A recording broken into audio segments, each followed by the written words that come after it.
Oh, oke. Halo semuanya.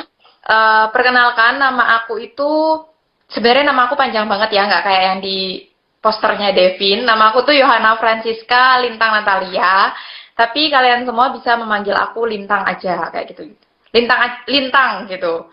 Dan aku itu sebenarnya lahir di Lombok. Jadi kalau di sini ada yang orang Lombok, halo kalian semua yang berasal dari Lombok. Aku lahir di Lombok, tapi papa aku itu orang Magelang. Nah, kenapa aku bisa ketemu Devin? Karena ya itu, kami sama-sama dari Magelang gitu. Nah, terus aku adalah mahasiswa PGSD dari Universitas Sanata Dharma dan lulus tahun 2019. Sekarang aku sudah bekerja di salah satu SD negeri di Jakarta gitu.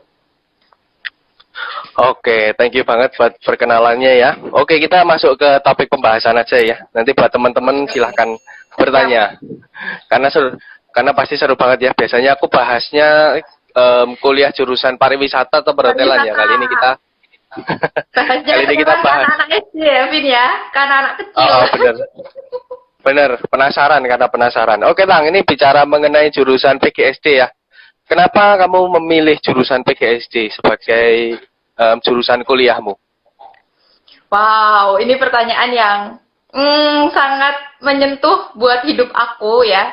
Jadi, buat teman-teman semuanya, sebenarnya aku satu angkatan sama Devin. Aku adalah lulusan SMA tahun 2014. Ya, Vin ya? Kamu 2014 ya? Betul. Nah, lalu kita tapi beda SMA. Setelah kita lulus SMP itu kita beda SMA. Devin melanjutkan ke SMA yang satu, aku yang satu. Jadi udah lost contact lama banget. Dan ketika aku lulus SMA itu aku sempat diterima di dua universitas. Jadi masuk di akuntansi dan juga masuk di PGSD Sanata Dharma. Tapi saat itu aku memilih ya namanya anak SMA ya. Mungkin teman-teman juga tahu kali ya gimana dilemanya anak SMA menentukan pilihan. Aku akhirnya memutuskan untuk mengambil akuntansi di Semarang selama 1 tahun. Jadi sudah 2 semester aku lalui saat itu. Tapi memang bukan, aku tahu gitu, itu bukan passion aku, itu bukan minat aku, itu bukan karakteristik aku gitu ya. Jadi bukan bakat aku, jadi aku jalannya setengah-setengah gitu loh, kayak ya kuliah ya datang aja, absen aja kayak gitu, tapi nggak niat buat kuliah kayak gitu. Sampai akhirnya aku bilang ke orang tua, aku berani bilang ke orang tua kalau Mah, Pah, ini bukan jalan aku mau pindah kayak gitu. Dan itu ya itu pasti namanya orang tua kaget lah ya, wajar kayak gitu. Tapi aku sangat bersyukur dan aku terima kasih banget ke mama aku, jujur. Kalau mama aku nonton, aku pengen bilang terima kasih karena mama aku tuh ikhlas gitu loh. Dia ikhlas buat anaknya yang udah 2 tahun di akuntansi, terus mulai lagi dari nol di PGSD. Dan sebenarnya ada cerita, Vin, kalau misalnya kenapa aku pengen jadi guru, itu salah satunya karena mama aku. Dulu waktu aku kan kecil di Lombok ya. Sementara SD di Lombok itu nggak kayak SD di Jawa. SD di Jawa mah udah bagus gitu ya. Kalau SD di Lombok tuh masih yang ya gitulah, masih kekurangan gitu. Dan mama aku tuh ngajakin aku, karena kita nggak punya pembantu gitu ya. Jadi mama aku tuh ngajakin aku ke sekolahnya. Sisan ngemong aku, sekalian ngajar ya kan. Nah jadinya anaknya ikut lah. Dan ketika mama aku ngajar gitu ya di depan kelas, di dalam hati aku waktu aku kecil nih, aku tuh udah bilang, aku mau jadi kayak mama. Jadi itu yang mungkin memang udah ada panggilan ya di dalam hati aku buat aku pengen jadi guru kayak gitu. Aku pengen jadi pendidik yang bisa mendidik banyak orang dan itu terus berkembang sampai aku sekarang ini gitu. Wow, amazing ya. Ternyata perjalanan menjadi PGSD ini ya, masuk ke jurusan PGSD itu tidak semudah yang aku bayangkan. Sempat mengalami dilema, sempat masuk ke universitas yang ada di Semarang ya, tadi diceritakan. Terus akhirnya memberanikan diri, menyampaikan ke orang tua, dan akhirnya ngambil ke Sanata Dharma Jogja, ngambil jurusan PGSD. Nah, buat Betul. teman-teman, ini jadi pelajaran penting ya. Ternyata kadang hati tidak bisa dibohongi. Iya Tapi betul itu. Tapi apalah daya kalau sudah seperti itu ya mau nggak mau kita harus berani ya. Ya, Oke, betul. mau Harus kamu berani jujur sih bener. sama diri sendiri gitu. Setuju banget. Jangan sampai nanti udahan ya, udah berjalan baru. Tapi nggak apa-apa, itu aku rasa jadi Jadi sebuah pelajaran pelajaran. pelajaran Betul. yang sangat berharga ya.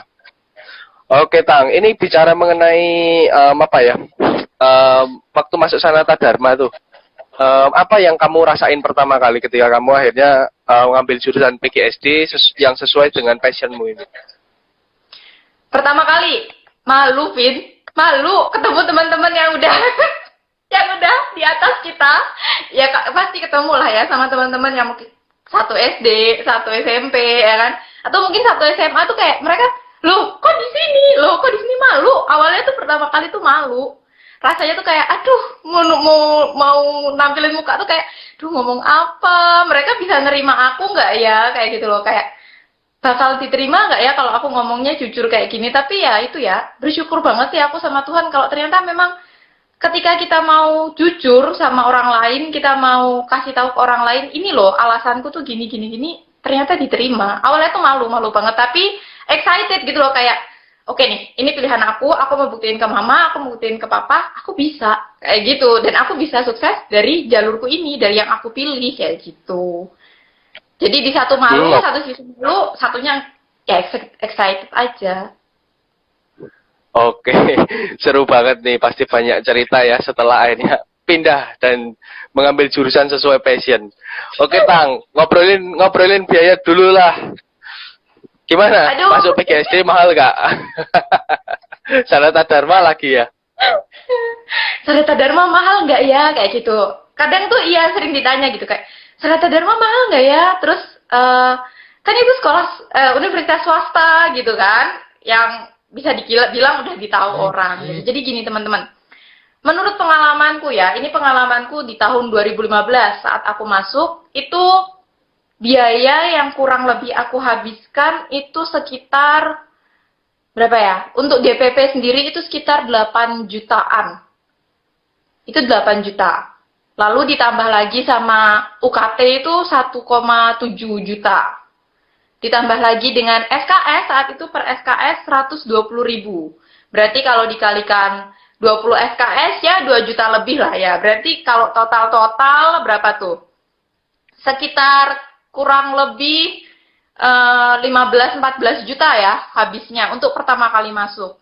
Nah, tapi itu kan pengalamanku ya, dan bersyukurnya Sanata Dharma itu ngerti gitu loh, nggak yang langsung minta, "Bu, Pak, 14 juta bayar ke kami." Enggak. Mereka tuh benar-benar ngasih kita bisa melakukan penyicilan gitu. Jadi bayar per tahap kayak gitu. Dan itu nggak kerasa karena kan per tahap kalau nggak salah 3 tahapan gitu kita bayar. Dan bersyukurnya lagi untuk kita yang misalnya mau bayar SKS itu kita ada dispensasi, Vin. Jadi misalnya kita belum ada uang, kita tuh bisa dispensasi sampai 1 bulan ke depan.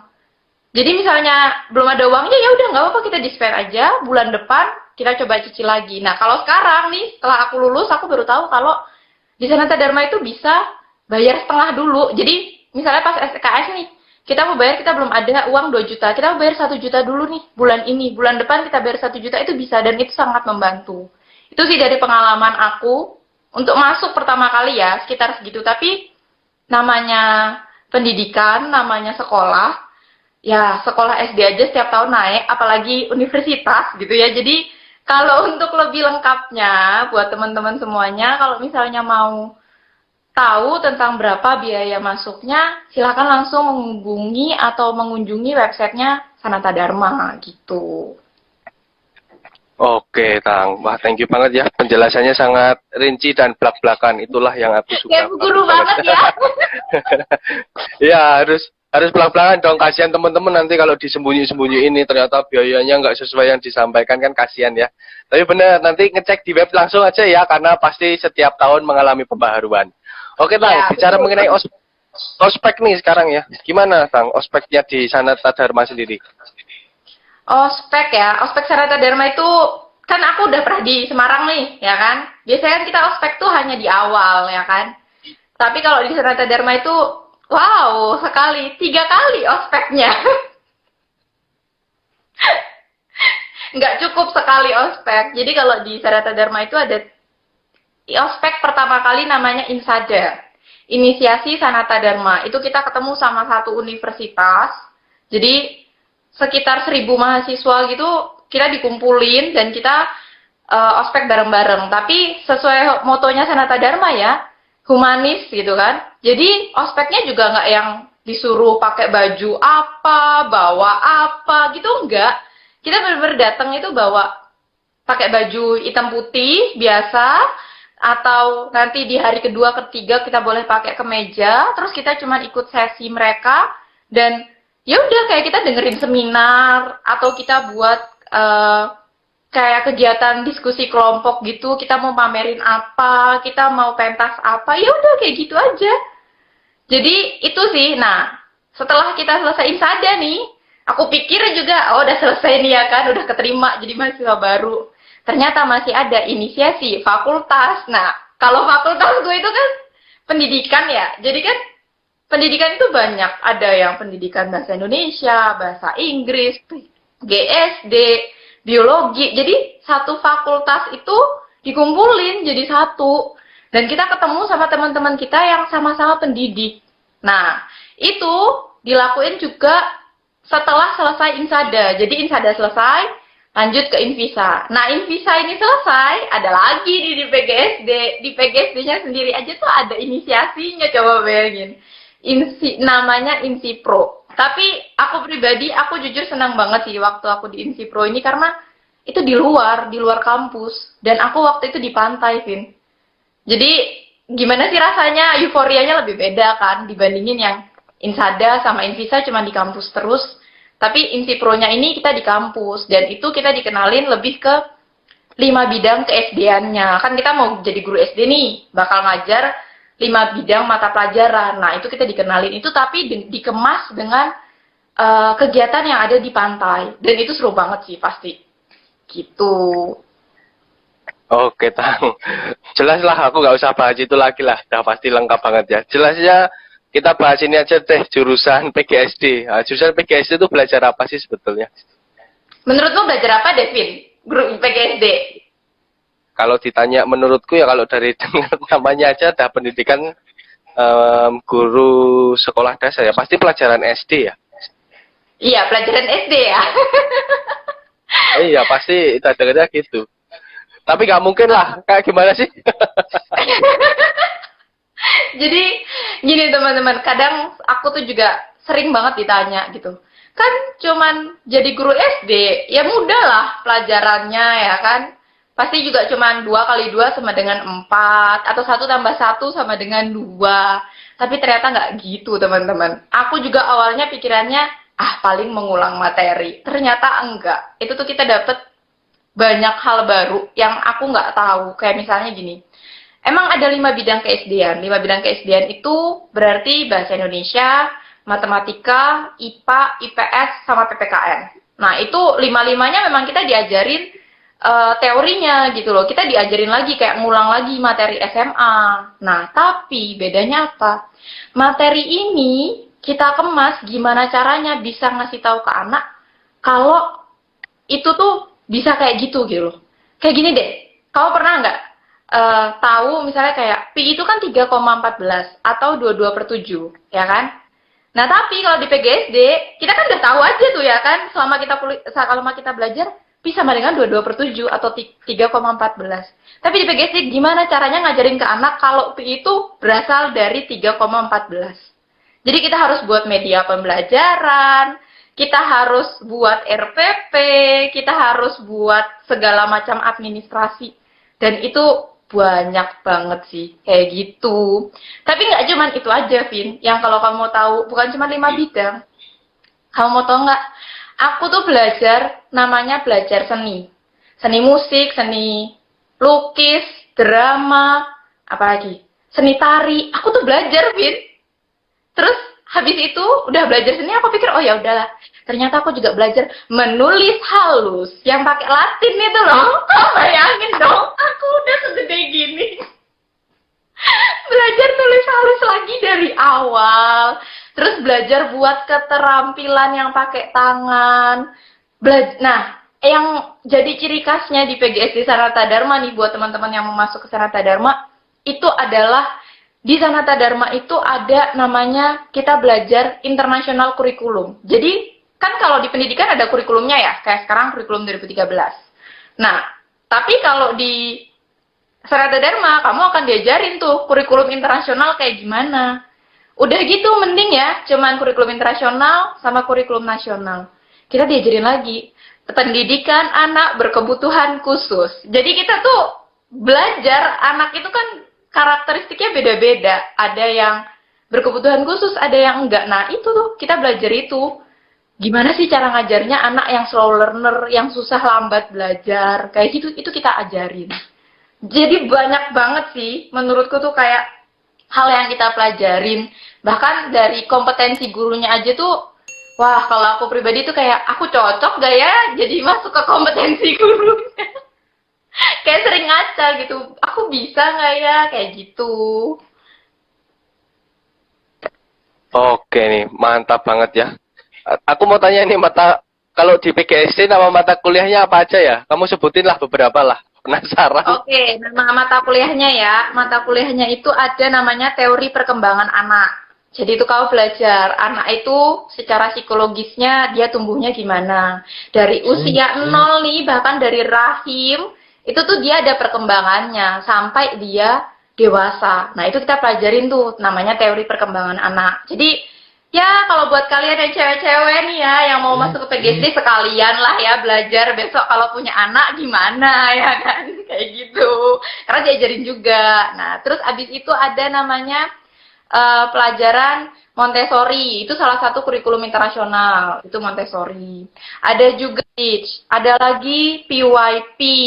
Ada pendidikan anak berkebutuhan khusus. Terus ada lagi pengembangan kurikulum. Nah, itu pengembangan kurikulum tuh masuk di kompetensi guru, kita buat RPP, kita buat program tahunan, program semester. Nah, itu yang belibet-belibet gitu deh administrasinya pokoknya gitu.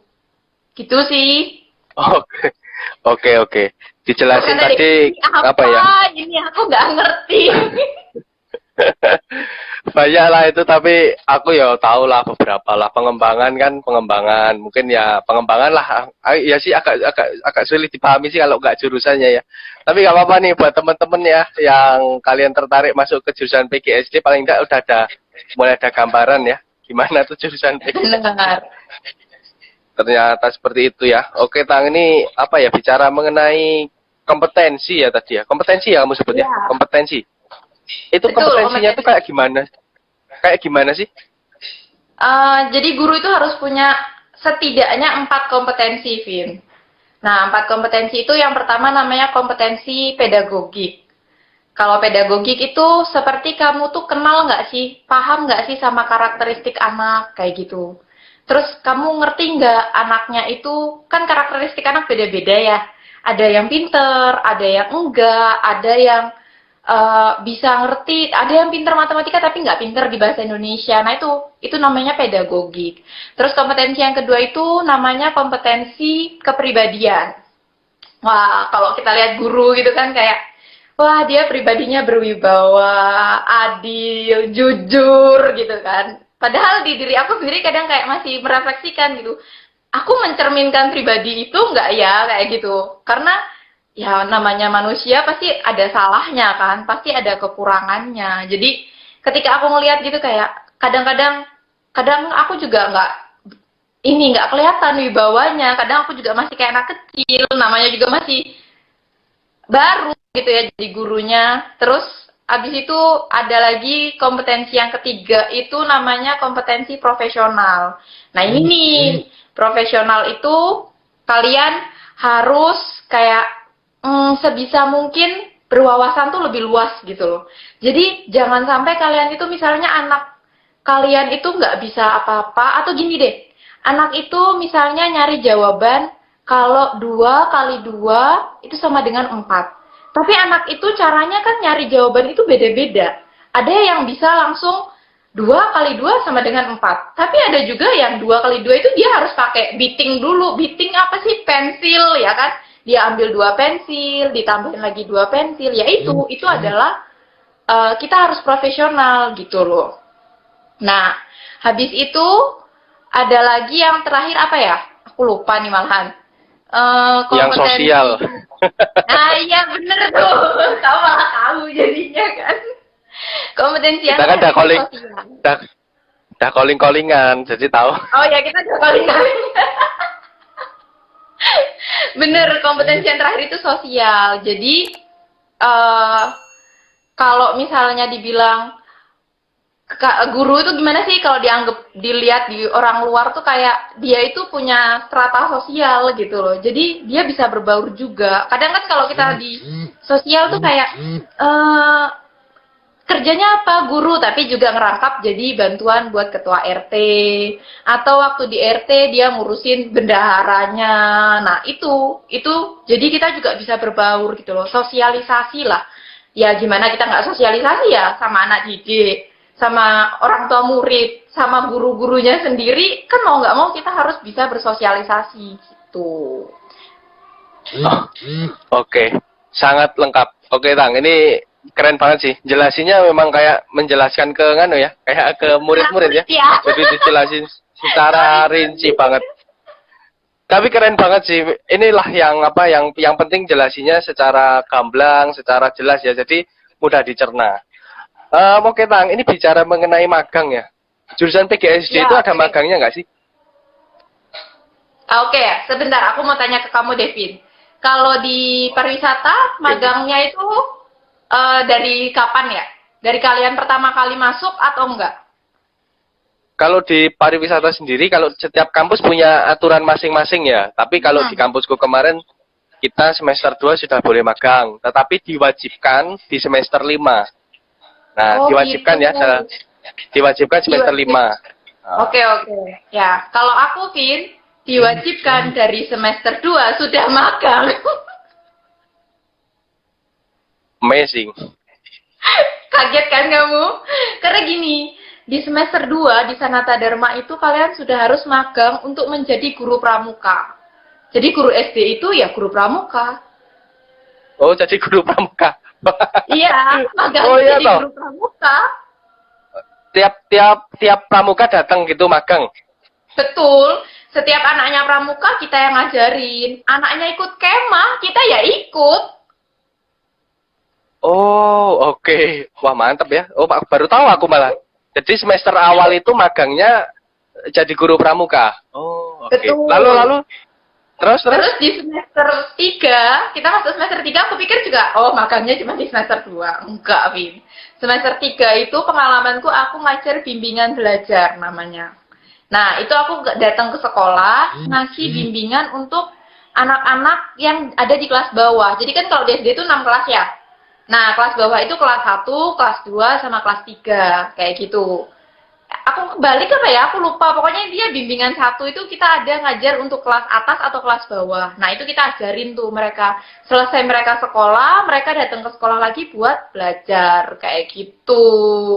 Terus, di semester 4-nya lagi, kita masih ngajar lagi. Jadi, wah, kalau kamu lihat tuh kayak semester 2, kita ngajar pramuka. Semester 3, ngajar bimbingan belajar. Semester 4 bimbingan belajar lagi, cuman beda kelas aja. Terus nanti di semester 5 kita ada namanya magang guru. Jadi kita jadi guru, namanya probaling kalau di tempatku itu. Terus kalau di semester 6 kita ada magang lagi, Win, bayangin. Jadi kepala sekolah. Jadi aku tuh ikut sama di ruangan kepala sekolah. Kalau kepala sekolah mimpin rapat, aku ikut. Kalau kepala sekolah datang ke dinas atau dia lagi mengurus apa ya, kalau bisa ikut ya aku ikut gitu loh. Jadi aku tuh belajar gimana caranya nanti jadi kepala sekolah. Oke, aku tanya dulu ya, itu nembusi sekolahnya gimana caranya, dicariin dari kampus atau nembusin sendiri nih? Karena kok tiap semester waduh, beneran itu? Beneran, nggak ada bohongan aku. Beneran, jadi dari semester 2 kita udah nyari sekolah sendiri. Mau sekolahnya di mana, kita baru yang nembusi kampus. Pak, saya sudah dapat sekolah, sekolahnya namanya ini, minta surat. Dari semester 2, kita udah belajar untuk nyari sekolah sendiri. Kadang ya ditolak, ya kadang rebutan sama teman-teman satu kelompok gitu. Misalnya 2 kelompok gitu, rebutan sekolah di Jogja. gitu. Kadang ada dapat sekolah yang aku pengennya nih kan daerah Merican ya. Ya sebisa mungkin yang deket kos aja lah. Ternyata aku dapatnya di Bantul, Vin. Bayangin. Oh iya iya iya, bisa aku bayangkan jauh ya. Jauh ya. Dan sebentar itu kalau magang harus on time ngikuti jam sekolah nggak? Jam 7 pagi gitu. Oh, kalau yang dari semester 2 enggak. Kalau semester 2 itu kita semester 2 sampai semester 4 kita itu di luar jamnya sekolah gitu loh. Tapi kalau dari semester 5 itu kita harus ikut dari pagi. Sampai semester 7 ya, Vin. Jadi semester 7 itu bahkan kita 3 bulan di sekolah. Dari pagi sampai sore. Gitu terus. Kayak gitu. Dan di dalam magang itu sendiri, kita kan awalnya pikir, oh ya udahlah magang paling ngapain buat laporan doang. Enggak. Kita ya buat RPP-nya, kita buat medianya, bahkan di yang terakhir waktu aku PPL itu di semester 7, aku harus buat berapa ya? Aku ngajar berapa kali ya? Lebih kayaknya dari 10 kali aku ngajar dan itu 10 RPP plus 10 media pembelajaran. Dan itu dari kelas 1 sampai kelas 6. Plus ditambah gurunya bilang, "Mbak, minta tolong ya, nanti acaranya ada ini." Ya udah, itu kita yang ngedekor, kita yang buat, kayak gitu. Oke, aku bisa membayangkan ya bagaimana Betapa diajak apa mandirinya dalam ya satu anak-anak PGSD itu. betapa ya betapa dimanfaatkan juga. Tapi kalau sekarang ya, dari informasi yang aku dapat, mereka ada tambahan. Jadi kan aku awalnya cuma PPL aja ya, PPL terus aku skripsi. Kalau sekarang ada tambahannya lagi, Vin. KKN. Oh, KKN ya. Wah, sama KKN iya sih. KKN aku juga kemarin KKN juga. S1 KKN. Kamu kemarin nggak ada KKN, Bo? Nggak dapet. Tahunku aku nggak dapet KKN. Oh, kebijakan baru berarti ya ini ya. Iya, kebijakan baru. Dapat KKN mereka sekarang. Jadi mereka tuh udah pusing sama kegiatan magang biasa tambah lagi sama KKN. Tapi aku salut sih sama anak-anak PGSD tuh memang daya juangnya tinggi-tinggi kayak gitu. Jadi mereka tuh kayaknya kalau disuruh ke sekolah sama ke kampus kayaknya banyakan ke sekolah deh mereka milihnya. Lebih enak ya karena ngajar ya daripada diajar lebih enak ngajar lah. Oke Tang, ini bicara mengenai TA ya, tugas akhirnya gimana Tang? Oke, sorry. Halo, dengeran ya? Ya, oke, halo Vin. Sinyal ya kayaknya Oke, ya. tadi ya Kak. Biasa lah, nggak apa-apa. Oke, TA gimana Tang? Tugas akhirnya? Oke, halo?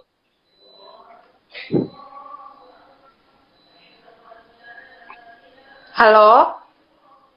Oke, menyambung ya? Masih nyambung ya? Sorry ya guys, ini agak sinyalnya agak nyendat. Halo? Iya, ya. Kedengeran? Halo Vin, aku udah dengar. Iya, oke. Oke, mengenai TA gimana Tang? Tugas akhirnya suruh ngapain sih kalau PGSD itu? Tugas akhirnya tetap skripsi. Nyusun skripsi. Yang menjadi bahan penelitian apa? Oh, oke, gini. Jadi, kalau di PGSD sendiri, Vin, ini juga buat informasi untuk kalian ya. Biasanya kan kalau aku pribadi waktu aku di akuntansi, aku tahunya skripsi itu adalah ya kuantitatif dan kualitatif gitu loh. Jadi, kalau di PGSD, kita tuh ada beberapa namanya penelitian. Satu itu PTK. PTK itu penelitian tindakan kelas. Jadi kamu di kelas, terus kamu meneliti anak-anaknya itu gimana. Nah, itu banyak aspek sih yang bisa kita gali dari sikapnya mereka, dari hasil belajarnya mereka. Nah, itu tujuannya PTK itu adalah yang penting untuk meningkatkan gitu loh. Untuk meningkatkan anak-anak itu bisa misalnya nilainya awalnya dari 60 semuanya rata-ratanya. Nah, tujuannya PTK ini biar anaknya itu bisa lebih lagi nilainya, lebih tinggi lagi. Nah, itu PTK. Terus yang kedua adalah R&D namanya, Research and Development. Terus aku mikir gitu kadang waktu R&D gini, Itu mereka buat media pembelajaran. Dan media pembelajarannya bukan yang misalnya kayak cuman bola gitu, enggak, Vin. Tapi temanku itu buatnya pernah sampai dia membuat, kita kan belajar tentang bagian organ dalam gitu ya. Organ dalam tubuh kayak usus, jantung. Itu tuh dibuat dan itu dipakai kayu. Jadi itu medianya dia itu bisa dipakai bertahun-tahun kemudian kayak gitu. Nah, itu dia tadi, kalau R&D ini biasanya kita juga bisa pakai kurikulum internasional tadi. Kita mau pakai Montessori nih, kan kalau Montessori biasanya pakai alat peraga gitu kan. Anaknya meraba, anaknya itu nulis, ya kan, menulis di pasir. Nah, itu yang kita kembangkan lagi. Nah, terakhir ada penelitian kuantitatif sama kualitatif sendiri. Kalau kuantitatif berarti kayak kita nyari tahu anaknya itu pengaruhnya bagaimana gitu. Tapi kalau kualitatif berarti kan mendeskripsikan bagaimana penelitian di kelasnya kayak gitu. Oke. Oke, udah mulai dapat gambaran ya mengenai jurusan PGSD ya, teman-teman ya. Oke, ini tanya anu lah, Tang. Aku tanya ini aja. Kalau lulus dari PGSD otomatis jadi guru nggak sih? Otomatis jadi guru. Otomatis jadi guru hampir 80% anak-anak yang lulusan PGSD dia akan langsung ke sekolah SD gitu loh. Mencari sekolah-sekolah yang membutuhkan guru SD.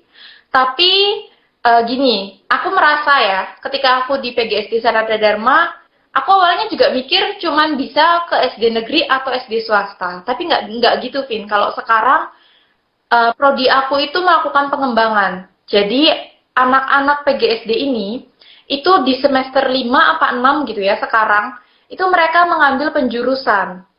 Nah, penjurusannya itu ada banyak, Vin. Ada yang ABK, anak berkebutuhan khusus. Jadi mereka tuh kalau misalnya lulus, mereka juga bisa ngajar di SLB gitu loh. Di SLB atau di sekolah-sekolah yang memang menampung anak-anak berkebutuhan khusus. Itu bisa. Yang kedua, mereka bisa ngambil penjurusan PAUD. Jadi mereka bakal ngajar juga sama anak-anak PAUD. Itu bisa lagi. Terus habis itu, ketiga, jurusannya seni. Nah, di seni ini, kayak yang aku bilang tadi, Vin, kita belajar kan semuanya tentang seni. Nah, sama, mereka juga bisa menjadi guru-guru seni gitu loh. Misalnya mereka mau ngajarnya nari, mau ngajarnya lukis, ya nggak apa-apa, kayak gitu itu bisa tersebar lagi. Terus keempat, yang aku baru tahu juga, mereka ada jurusan MIPA namanya. Jadi kalau sekarang kan teknologi makin berkembang ya. Nah, di PGSD itu gimana caranya siswa itu kita guru bahkan bisa ngebuat robot, bisa ngebuat coding yang menjalankan gimana caranya ngasih tahu ke anak. Game aja itu kita bisa buat game pakai pembelajaran biar anak tuh bisa ngerti. Kayak misalnya pilihan gandanya gimana, ikannya gimana, ngebuat ikan pakai game aja tuh kita bisa kayak gitu diajarin. Dan yang terakhir itu kurikulum internasional, artinya kalian juga bisa masuk ke sekolah-sekolah internasional kayak gitu. Jadi luas banget sih, dan aku rasa dari Sabang sampai Merauke memang butuh guru SD ya kayak gitu. Ada aja yang dicari setiap tahunnya kayak gitu. Oke, jadi jaminan kerjanya sangat luas ya teman-teman ya. Kalian kalau masuk jurusan PGSD pasti punya prospek kerjanya sangat tinggi. Nah, Betul, benar sekali. kamu sendiri kan juga sudah next step ya ke CPNS kan? Bentar lagi juga PNS kan? Lumayan banget ya kayaknya ya. Ya, bersyukur aja sih. Mungkin ini juga salah satu jalan dari Tuhan ya. Setelah mengalami dilema, ya kan? Setelah mengalami banyak persoalan, keraguan-keraguan, jadinya ini jalan dari Tuhan gitu. Dapat kesempatan untuk jadi PNS, kayak gitu. Oke, ini kita bongkar di lain waktu ya. Jangan sekarang lah, nanti kepanjangan. Oke, aku mau tanya kelebihan dan kekurangan jurusan PGSD. Apa, Tang, menurutmu, Tang? Oke, kita bahas dari kekurangannya dulu aja kali ya. Kalau kekurangan pribadi, aku merasa bukan jurusannya yang kekurangan ya. Jadi menurutku jurusan PGSD itu sudah mewadahi banget nih buat mahasiswanya. Tapi yang buat aku mau tekenin nih ke anak-anak PGSD atau ke teman-teman yang mau masuk ke PGSD, jangan minder. Jangan minder aja ketika kalian ditanya jurusan apa PGSD. Pasti orang akan beranggapan, oh dia belajarnya cuma belajar SD kayak gitu. Enggak, jangan minder udah gitu. Itu salah satu kekurangan mahasiswa-mahasiswa PGSD. Jadi mereka tuh nggak berani gitu loh, Vin. Nggak berani untuk up lagi gitu loh. Nggak berani untuk tampil di luar lagi kayak gitu. Kayak ketika udah dibilang PGSD, oh mereka anak-anak PGSD kok pelajarannya gampang, mata kuliahnya gampang. Padahal kan enggak gitu loh. Di luar itu kita banyak yang udah kita lewatin kayak gitu. Jadi itu salah satu kekurangan yang buat aku, ayolah teman-teman PGSD kayak gitu. Buat kalian semua, kalian itu berpotensi kok kayak gitu. Kalian itu punya potensi yang memang kalau digali itu bisa kayak gitu. Tuh, itu salah satu kekurangan. Kekurangan yang kedua apa ya? Mungkin buat teman-teman semuanya ini kali ya, dosen-dosen juga jangan kebanyakan tugas Bapak Ibu, tolong kami mahasiswa PGSD kesusahan. Ya kamu bayangin aja, Vin. Misalnya aku belajar matematika, aku disuruh buat media pembelajaran, ya kan? Udah nih satu media pembelajaran, udah susah ya kan, mikirin gimana ngajarin perkalian ke anak biar anak mudeng. Pas di pelajaran bahasa Indonesia ya kan, atau di pelajaran seni drama, kamu bayangin, aku disuruh buat naskah, nyari lighting, nyari sound system ya kan. Aku bahkan disuruh tampil di drama itu juga. Jadi rasanya tuh kayak, ini tugasnya kapan selesai? Kayak gitu. Belum lagi nih misalnya kayak kamu belajar di seni musik. Aku pikir belajar seni musik tuh, oh ya udah kita main alat musik gitu ya. Ternyata enggak, Vin. Aku disuruh buat lagu. Bayangin, aku yang buta sama masalah not, angka, dan lain-lain.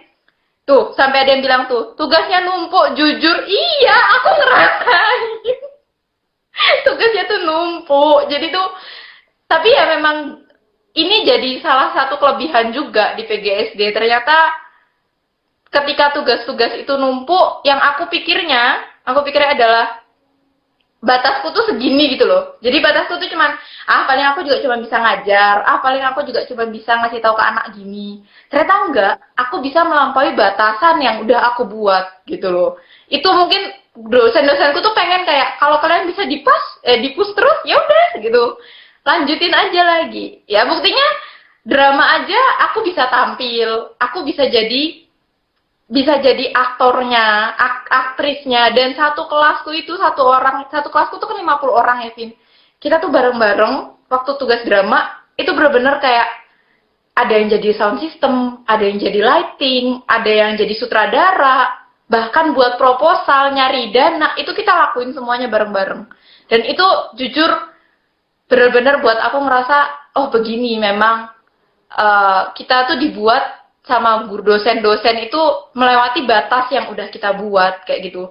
Kita pikirnya kita cuma bisa segini, tapi kita bisa lebih tinggi lagi gitu. Itu kelebihan dan kekurangan yang ada di PGSD sih menurutku. Bahkan itu juga suka dukanya di PGSD gitu.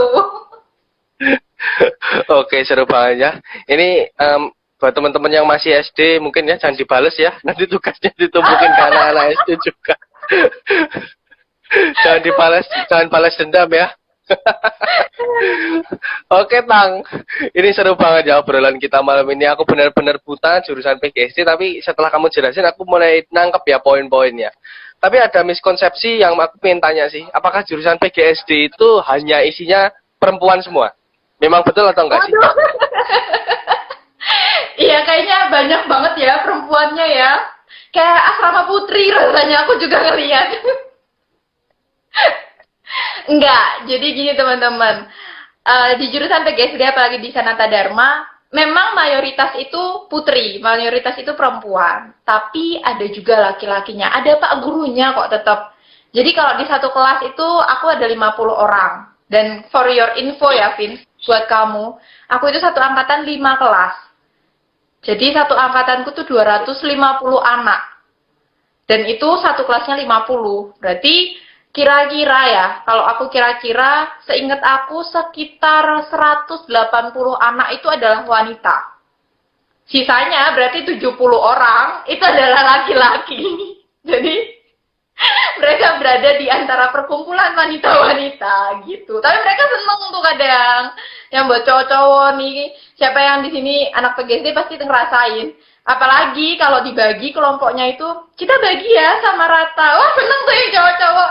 Wah, untuk koncoku sopo yo. Kayak misalnya kayak aku nih. Wah, untuk Mbak Lintang, wah enak. Misalnya kalau Mbak Lintang, jadi kan dia kayak apa ya, kayak kita tuh saling bantu gitu loh. Kadang aku yang misalnya ngerjain apa, dia ngerjain apanya kayak gitu. Itu sih bener-bener aku ngerasa ya jadi keinget ya masa-masa kuliah gitu. Bener juga ya, teman-temanku dulu waktu kuliah cowoknya dikit banget, 10 orang satu kelasku kayaknya. Oke, berarti bener ya fakta ya ini berarti memang ceweknya lebih banyak. Oke, buat para jomblo mungkin bisa masuk jurusan PGSD ya, pasti kalian jadi primadona ya. Oke. Oke, buat teman-teman kalau mau tanya silakan ya, karena aku sudah mau di ending.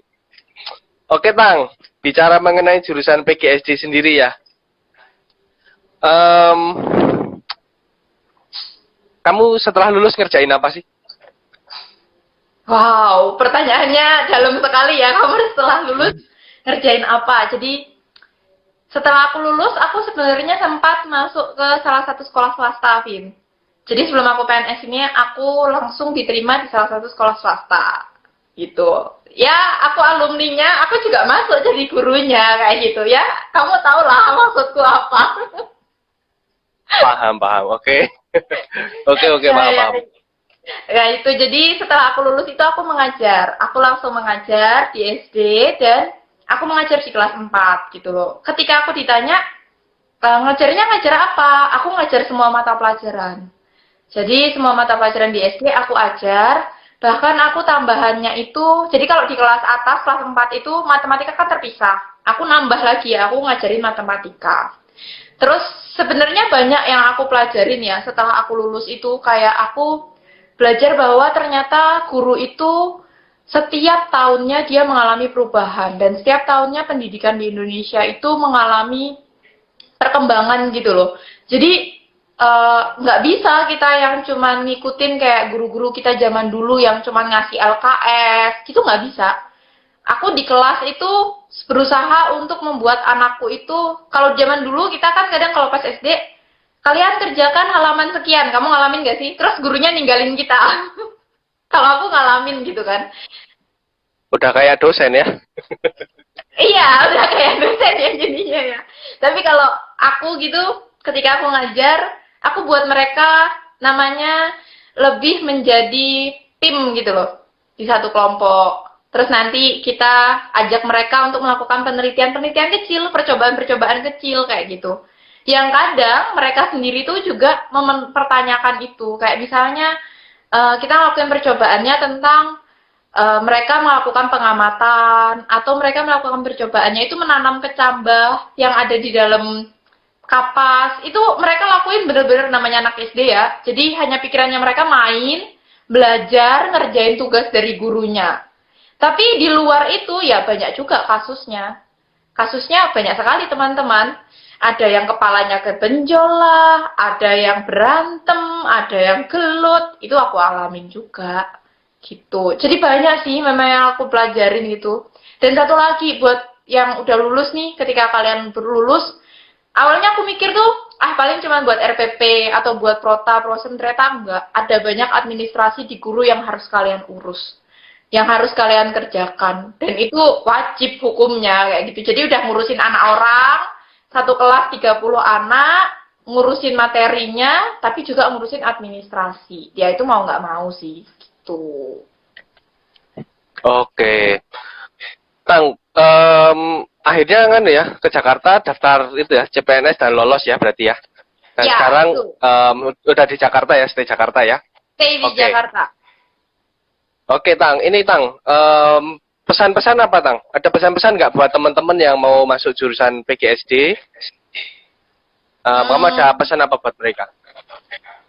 Oke, buat teman-teman, buat anak-anak mungkin yang lihat anak-anak SMA, SMK gitu juga bisa, yang mau masuk ke PGSD, kalau aku sarannya atau pesanku adalah kalau memang kalian itu niat gitu ya, jadi kalian itu tahu passion kalian tahu minat kalian, dan kalian itu sudah tahu kalian itu memang terpanggil untuk menjadi seorang pendidik, maka follow your heart aja.